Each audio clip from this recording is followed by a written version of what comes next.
Argentina ഒരിക്കൽ കൂടി Copa അമേരിക്കയിൽ മുത്തമിട്ടിരിക്കുകയാണ്. തൃശ്ശൂരിലെ അർജന്റീനൻ ഫാൻസിന്റെ കേന്ദ്രമായ കുരിയച്ചിറ ആവേശ കൊടുമുടിയിലാണ് ഞാനിപ്പോൾ സംസാരിക്കുന്നത്. കുരിയച്ചിറയിലെ അർജന്റീനൻ ഫാൻസ് അസോസിയേഷന്റെ ഞങ്ങളുടെ പ്രിയപ്പെട്ട പ്രസിഡന്റ് തോമസ് കിടങ്ങിനോടൊപ്പമാണ്. ഇനിയും കപ്പ് നേടിക്കൊണ്ടിരിക്കും. അപ്പൊ അടുത്ത ലോകകപ്പിനും പ്രതീക്ഷയുണ്ട്. അടുത്ത ലോകകപ്പിൽ മെസ്സി കളിക്കുകയും ചെയ്യും, അർജന്റീന കപ്പും എടുക്കും. 112-ാം മിനിറ്റിലാണ് ഗോള് വീണത്. അതുവരെ ടെൻഷൻ അടിച്ചോ തോമസ് ഏട്ടൻ? ഭയങ്കര ടെൻഷനായിരുന്നു.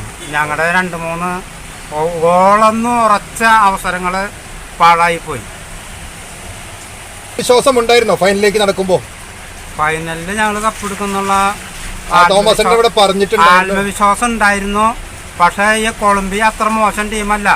28 കളി തോൽക്കാണ്ട് വന്ന ടീമാണ്. 28 കളി തോൽക്കാണ്ട് വന്നൊരു ടീമാണ്, അജയരായി വന്ന ടീമാണ്. അതിനെയാണ് ഞങ്ങള് തോൽപ്പിച്ച് കപ്പെടുത്തത്. ആഘോഷങ്ങളൊക്കെ തുടങ്ങിയോ കുരിയച്ചിറയിൽ? കുരിയച്ചിറയിലത്തെ പകുതി ആഘോഷം കഴിഞ്ഞു, ഇനി പകുതി വൈകിട്ട് രാത്രി ഇവിടെ ഘോഷയാത്രയും ലോകകപ്പിനെ അനുസ്മരിക്കുന്ന രീതിയിൽ പടക്കം പൊട്ടിക്കലും ഘോഷയാത്രയൊക്കെ ഉണ്ടാവും. വെടിക്കെട്ട് എല്ലാം ഉണ്ട്. മൂളി പടക്കം തുടങ്ങിയ 112-ാം മിനിറ്റിലായിരുന്നു മാർട്ടീനസ് എന്നൊരു ഭാഗ്യതാരം, ഈ ലോകകപ്പിലെ ഏറ്റവും മികച്ച കളിക്കാരൻ എന്നറിയപ്പെടുന്ന, അർജന്റീനക്കാർക്ക് ഏറ്റവും മികച്ച കളിക്കാരനെ അനുഭവപ്പെട്ട മാർട്ടീനസ്, ഒരു ലൗട്ടാരോ എങ്ങനെ കാണുന്നു ലൗട്ടാരോ മാർട്ടീനസിനെ? ലൗട്ടാരോ മാർട്ടീനസ് കിട്ടണ ചെറിയ അവസരം ഗോളാക്കാൻ മിടുക്കനാണ്. ഇനിയും ഭാവിയിൽ അർജന്റീനയുടെ പതാകവാഹനായിട്ട് മുൻപന്തിയിൽ തന്നെ നിൽക്കുന്ന ഒരു കളിക്കാരനായിരിക്കുമോ മാർട്ടീനസ്? മാർട്ടീനയും അതുപോലെ അൽവരാസും ഒക്കെ ഉയർന്നു വരുന്ന കളിക്കാരനാണ്. മെസ്സി ഈ അടുത്ത വേൾഡ് കപ്പിൽ വിരമിച്ചാലും അർജന്റീന നയിച്ച് മുന്നോട്ട് കൊണ്ടുപോവാൻ മറഡോണയെ പോലെ തലമുറകളെ നയിക്കാൻ ഇനി മെസ്സിയും ഉണ്ടാവും, അതല്ലേ പറഞ്ഞു വരുന്നത്? അതല്ല, മെസ്സി ഇനി ലോകത്ത് അറിയപ്പെടുന്ന താരം തന്നെയാണ്. ഇനി അവനെ കവർ ചെയ്യാൻ, അവന്റെ ഇത് തകർക്കാൻ ആർക്കും പറ്റില്ല. ഒരു കാര്യം കൂടെ ചോദിക്കട്ടെ, ക്യാമറയിൽ നോക്കി പറയട്ടെ, ഒരു കാര്യം കൂടെ പറയട്ടെ.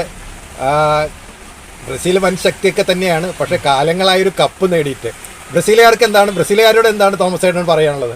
ബ്രസീലുകാര് പണ്ട് കപ്പ് എടുത്തു എന്ന് പറഞ്ഞിട്ട്, ക്യാമറ നോക്കി എന്നെ നോക്കി പറയട്ടെ, ബ്രസീലുകാര് പണ്ട് കപ്പ് എടുത്തു എന്ന് പറഞ്ഞിട്ട് ഇന്ന് പറഞ്ഞിട്ട് കാര്യമില്ല. പണ്ട് എനിക്ക് ആന ഉണ്ടായിരുന്നു എന്ന് പറഞ്ഞിട്ട് ഇപ്പൊ പറഞ്ഞിട്ട് കാര്യണ്ടാ? 10-20 കൊല്ലായിട്ട് അവരൊരു ഉണ്ടാക്കി കൊടുത്തിട്ടില്ലേ? ഇനൊന്നുകൂടെ ചോദിക്കട്ടെ, മെസ്സി പരിക്കേറ്റ് പോയപ്പോ ഒന്ന് വിഷമിച്ചോ? മനസ്സിലൊരു വിങ്ങലുണ്ടായോ? ഭയങ്കര വിഷമം ഉണ്ടായിരുന്നു. തീർച്ചയായും. അപ്പൊ അത് ഒരു സാധ്യതകളെ ബാധിക്കുന്നൊക്കെ തോന്നിയാലും മറ്റുള്ള സഹപ്രവർത്തകര് നല്ല കളി കളിക്കുന്ന ഉറപ്പുണ്ടായിരുന്നു. മെസ്സി അവരെയൊക്കെ നയിക്കുന്ന രീതിയിൽ ഗാലറിയിലായാലും അല്ലെങ്കിൽ ടീം ബെഞ്ചിലായാലും അവരെയൊക്കെ നയിക്കും എന്നുള്ളൊരു വിശ്വാസം തന്നെ. നിങ്ങളുടെ ഗോൾ കീപ്പറെ കുറിച്ച് എന്ത് പറയുന്നു?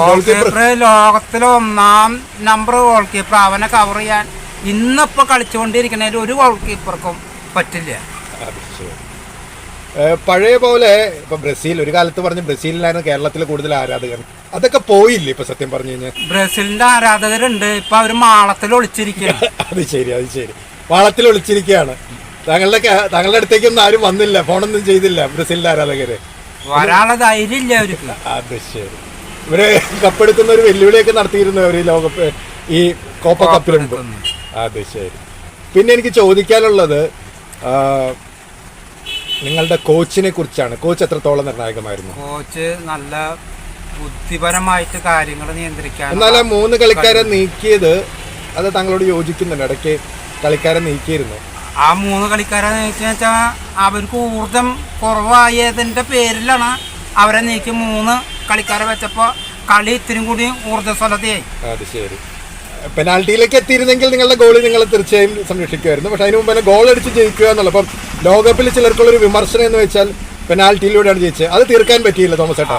ആ ഒരു വിചാരം കൂടി ഞങ്ങൾ തീർത്തു കൊടുത്തു. കളി കളിച്ച് ഞങ്ങൾ ജയിക്കും, കളിച്ച് തന്നെയാണ് ഞങ്ങൾ ജയിച്ചിട്ടുള്ളത്. പക്ഷെ കൊളംബിയയും അതിഗംഭീരമായ കളിയാണ് കളിച്ചത്. കൊളംബിയയെ അവർക്കൊരു സല്യൂട്ട് കൊടുക്കുക തന്നെ ചെയ്യുന്നു അവരെ കളിയിൽ. ഇപ്പം അർജന്റീനിയൻ ശൈലി ഇപ്പൊ ലോകോത്തര ശൈലിയായി മാറിക്കഴിഞ്ഞിരിക്കുന്നു. എല്ലായിടത്തും വാഴ്ത്തുന്നൊരു ശൈലിയായി മാറിക്കഴിഞ്ഞിരിക്കുന്നു. അർജന്റീന ചെറിയ പാസുകളോടെ പിന്നിൽ നിന്നിട്ട് മികച്ച ഒരു പാസുകളോടെ മുന്നേ പോയിട്ട് ഗോൾ അടിക്കുന്ന തന്ത്രമാണ്. അത് ശരി. ഒരു കാര്യം കൂടെ, തോമസ് ഏട്ടൻ 90കളിലാണ് ആദ്യമായിട്ട് ലോകകപ്പ് 86 ലോകകപ്പ് 86 ലോകകപ്പിൽ കണ്ടിരുന്നു, ലൈവായി കണ്ടിരുന്നു. ലൈവായി കണ്ടിരുന്ന മറഡോണയുടെ ഏറ്റവും മികച്ച ഗോൾ, ലോകത്തിലെ ഏറ്റവും മികച്ച ഗോൾ എന്ന് പറയുമ്പോൾ ആ ഗോളൊക്കെ താങ്കൾ ലൈവായിട്ട് തന്നെ ഇരുന്നു. കാരണം വരന്തരപ്പള്ളിയിൽ ഒരു ഏതായിരുന്നു കൃത്യമായ പ്രദേശം താങ്കളുടേത്? ആമ്പല്ലൂരാണ് താങ്കളുടെ. അവിടെയൊക്കെ ഫുട്ബോൾ ആരാധകരും ഉണ്ടായിരുന്നു അന്ന്. സോളി സേവിയർ, ലിസ്റ്റൻ, ഇവരൊക്കെ എന്റെ ജൂനിയർ ആയിരുന്നു. അത് ശരി. ആ പ്രദേശത്ത് നിന്ന് ഒരുപാട് കളിക്കാർ കേരള ടീമിലൊക്കെ എത്തിയിട്ടുണ്ട്.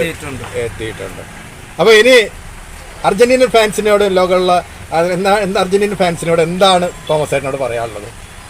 അർജന്റീന ഫാൻസ് എന്ന് പറഞ്ഞിട്ടുണ്ടെങ്കിൽ ഇന്ന് ലോകത്തിലെ ഏറ്റവും നല്ലൊരു ടീം, ഒത്തൊരുമ ഫാൻസും ഇന്ന് ലോകത്തിലെ ഏറ്റവും കൂടുതലുള്ളത് അർജന്റീനയ്ക്ക് തന്നെയാണ്. അപ്പൊ തുടക്കം പറഞ്ഞ പോലെ തന്നെ ഇവിടെ നിർത്തുന്നില്ല, ഇനിയും തുടർന്നുകൊണ്ടേയിരിക്കും. താങ്ക് യു തോമസ് ഏട്ടൻ.